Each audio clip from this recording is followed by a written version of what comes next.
नमस्ते व सभी साथियों को स्वागत है आप सभी का हमारे YouTube चैनल ब्रह्मचर्य संदेश में। तो साथियों, आज हम कालवा गुरुकुल में आए हुए थे और हमारे साथ कालवा गुरुकुल में एक छोटे ब्रह्मचारी हमको यहाँ मिले। तो इनसे ब्रह्मचर्य के बारे में थोड़ा बहुत हम जानने का प्रयास करेंगे कि इनको ब्रह्मचर्य पालन करते हुए कितना समय हो गया, ताकि इनसे प्रेरणा लेकर आप भी ब्रह्मचर्य पालन शुरू कर दो, क्योंकि ब्रह्मचर्य ही हमारे जीवन का आधार होता है। तो सबसे पहले राजवंशवंशी आपका हमारे YouTube चैनल पर स्वागत है। नमस्ते जी। तो सबसे पहले आप दर्शकों को अपना परिचय दे दीजिए। ओम नमस्ते जी, मेरा नाम राजवंशवंश है। मैं यूपी के देवरिया जिले से आया हूँ। मुझे गुरुकुल में लगभग 3 महीने हो चुके हैं और मैं यहाँ पे ब्रह्मचर्य पालन करने के लिए आया था। मैं सबसे एक बात कहना चाहता हूँ कि सभी ब्रह्मचर्य का पालन करें और हस्त मैथुन पॉर्न वीडियो एकदम ना देखें। इससे आपका ब्रह्मचर्य नाश हो सकता है। ब्रह्मचर्य नाश मतलब आयु कम जी। इंसान जो है डिप्रेशन में चला जाता है। बिल्कुल। ब्रह्मचर्य में जो आनंद है वो हस्त मैथुन पॉर्न वीडियो में बिल्कुल भी नहीं है। ये 2 मिनट के आनंद है, उसके बाद ये खत्म हो जाते हैं। मेरा आप सबसे यही निवेदन रहेगा कि आप सभी ब्रह्मचर्य पालन करें। तो बहुत बढ़िया राजवंश जी, आपने काफ़ी अच्छी जानकारी दी।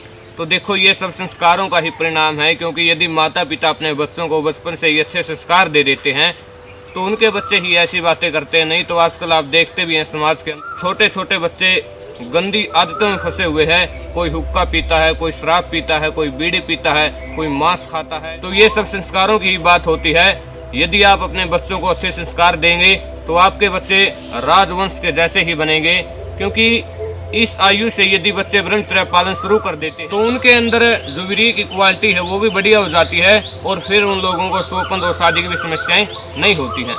तो राजवंश जी, आपको ब्रह्मचर्य के बारे में कहाँ से जानकारी मिली?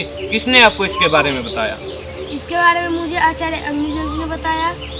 वो ब्रह्मचर्य पर बहुत खुला बोलते हैं। अगर आपको ब्रह्मचर्य के बारे में जानना है तो आप यूट्यूब पे जाएं और अग्निदेव आर्य के नाम से सर्च करें, आपको आ जाएगा वीडियो, तो आप देख सकते हैं। बहुत बढ़िया। तो आचार्य अग्निदेव जी भी ब्रह्मचर्य के बारे में बिल्कुल अच्छा बताते हैं, आप वो भी देख सकते हैं। तो इसमें दूसरी बात ये है, कहने का हमारा भाव बस इतना है और वीडियो बनाने का उद्देश्य भी बस यही था कि छोटे छोटे बच्चे देखो गुरुकुल में ब्रह्मचर्य पालन कर रहे हैं, काफ़ी अच्छी दिनचर्या रहती है गुरुकुल में। और दूसरी बात इसमें यह है, जब छोटे छोटे बच्चे इतने गंदी आदतों में फंस जाते हैं और निरंतर अपनी धातु का नाश करते रहते हैं, उनका शरीर अंदर से बिल्कुल खोखला हो जाता है, लेकिन माता पिता का उनकी तरफ कोई ध्यान नहीं होता। तो हमें ब्रह्मचर्य के बारे में भी थोड़ी बहुत जानकारी अपने बच्चों को जरूर देनी चाहिए, क्योंकि ब्रह्मचर्य पालन करने से उनके अंदर एक अलग सी सकारात्मक विचार आते हैं और जब वो किसी माँ बहन बेटी को देखते हैं तो उनके अंदर कोई गलत विचार नहीं आते, बल्कि अच्छे विचार आते हैं। तो राजवंश जी, एक बात और बोलना चाहते हैं तो बोलिए। सबसे बढ़िया बात है, आजकल के जो माता पिता हैं, बच्चे बड़े हो गए हैं, जिम्मेदारी आ रही है घर पे सर पे उनके, वो इतना डिप्रेशन में है कि वो मरने पे आ जाते हैं, आत्महत्या करने लगते हैं। माता पिता ये सब कुछ नहीं समझते और उन्हें एक बार वो गुरुकुल आना चाहते हैं तो गुरुकुल को ही माता पिता कहते हैं, अरे तू गुरुकुल में जाएगा, ब्राह्मण बनेगा, स्वामी बनेगा, पंडित बनेगा। अरे नहीं बनेगा ना बच्चा, मैं भी तो आया हूँ, मेरी आयु कितनी है? 11 साल मेरी आयु, और मैं स्वामी बनूंगा? नहीं बनूंगा। मैं आजीवन भी रहूँ तो स्वामी ना बनूँ। यहाँ पर जिसकी इच्छा है बनने की पंडित स्वामी, वो बन सकता है। यहाँ पे जबरदस्ती किसी को नहीं बनाया जाता। गुरुकुलों की यही खास बात है कि यहाँ पे आपके ऊपर कोई आपसे जबरदस्ती काम नहीं कराया जाता। अगर आपकी इच्छा है काम करने की तो आप कर सकते हो, नहीं तो नहीं। यहाँ पे किसी भी चीज़ का दबाव नहीं बनाया जाता कि ये करो, नहीं ये करो, नहीं वो करो। स्कूल में है, अब स्कूल में टीचर्स इतना एक तो जितनी हाइट नहीं उससे बड़ी उनके ऊपर बोझ है किताबों की, बैग की, उतनी लंबी। जितना छोटे 5-7 साल के जो बच्चे जा रहे हैं स्कूल, माता पिता भेजते हैं, जितने बड़े वो नहीं, उससे बड़ा उनका बैग होता है। वो उससे ढो के जाते हैं थके हारे। स्कूल में भी क्या, बस मैंने भी पढ़ा है स्कूल में, मैं जानता हूँ, इसीलिए तो मैंने स्कूल छोड़ के गुरुकुल में आ लिया। सोच रहा हूँ मोबाइल की पढ़ाई भी गुरुकुल में करूँ, क्योंकि स्कूल में कुछ ना पढ़ाते थे, सिर्फ फालतू में पैसा वसूलते हैं। ये एक धंधा है स्कूल वालों का। रही बात स्कूल की, तो सिर्फ बैठा देते हैं, हाँ बच्चे क्या पढ़ा, बच्चे हरा थका आया, उसे क्या पता, वो सब भूल गया। उसके बाद हाथ निकाल, डंडे से मारो, घर पे आए वहाँ मारो। घर पे लोग माता पिता कहते हैं अगर तेरा एग्ज़ाम में 99 नहीं आया ना, 99% नहीं आया 100 में से, तब देखना तेरा क्या हाल करूँगी। उसके बाद बोलते हैं स्कूल में मैडम बोलती है पिछली बार तुम्हारे मार्क्स कम आए थे, इस बार अगर अच्छे मार्क्स नहीं लाए ना तो फिर देखना तुम। इतना मतलब बोझ करते हैं कि बच्चा डिप्रेशन में चला जाता है कम उम्र से ही। और एक बात और, अपने बच्चों को मोबाइल दें तो अच्छी बातें दिखाएं, ब्रह्मचर्य की बातें दिखाएं, गुरुकुल के बारे में बताएं, ना कि कुछ भी दे दें। कार्टून देख रहे हैं चलो वो कुछ ना, वो तो छोटे बच्चे होते हैं उनका तो मन लगता है कार्टून में।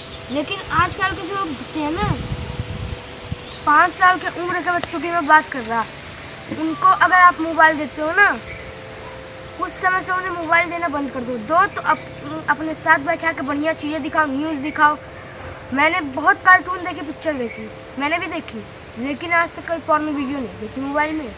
और जब 5 साल से 7 साल के बच्चों से देखो पॉर्न वीडियो मोबाइल में देखते हैं, हस्तमैथुन करते हैं, क्या मतलब है इसका? कुछ ना, वीर्य नाश कर रहे हैं।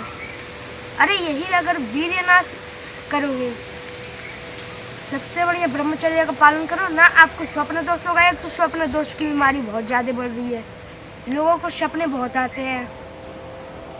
एक बार अगर ब्रह्मचर्य का पालन करोगे, देख लेना, पहले सबसे बढ़िया एक संकल्प लो, 1 हफ्ते तक मैं कुछ नहीं, मैं ब्रह्मचर्य पालन करूँगा।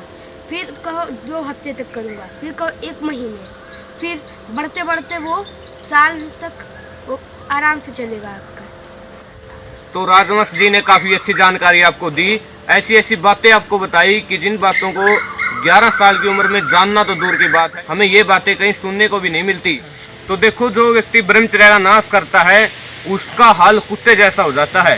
कुत्ते जैसा किस प्रकार? तो कुत्ता जब सूखी हड्डी को लेकर उसे मुंह में चबाता रहता है और वो सोचता है कि उस हड्डी के चबाने से मुझे सुख आ रहा है, लेकिन उस मूर्ख को ये नहीं पता कि उस हड्डी को चबाते चबाते मेरा सारा जबाड़ा छिल गया है। उसके मुंह से जो खून निकलता है उससे ही उसको आनंद आता है, लेकिन उसका स्वयं का नुकसान हो रहा है। आजकल यही होता है, जो व्यक्ति ब्रह्मचर्य का नाश करता है उसकी अपनी धातु का नाश हो रहा है, लेकिन वो उसमें ही सुख ढूंढता है। और वीर्य मनुष्य से अंतिम एक बात कहता है कि अरे ओ मूर्ख, जब मैं तेरे शरीर से निकलने पर भी तुझे इतना आनंद देता हूँ, यदि मैं तेरे शरीर के अंदर रहूँ तो तुझे हजारों लाखों ज्यादा गुना आनंद दे सकता हूँ। लेकिन हम इन बातों को समझने में इतने नीचे गिर गए हैं, कोई व्यक्ति इन विषयों के बारे में बिल्कुल भी नहीं जानना चाहता। तो ब्रह्मचर्य ही हमारे जीवन का आधार होता है। तो राजवंश जी एक बात और बोलना चाहते हैं। स्वामी दयानंद जी ने क्या बोला, उनसे पूछा गया कि आपको काम वासना नहीं सताती? तो स्वामी दयानंद सरस्वती ने बोला कि वो काम वासना तो मेरे दरवाजे तक आती है, पर मैं इतना बिजी रहता हूँ कि दरवाजा ही नहीं खोलने का समय रहता है, तो वापस लौट के चली जाती है। यही बात। और ब्रह्मचर्य में इतनी शक्ति है, इतना बल देती है आदमी को ब्रह्मचर्य कि वो एक झटके में नारियल क्या ईंट को भी तोड़ सकता है।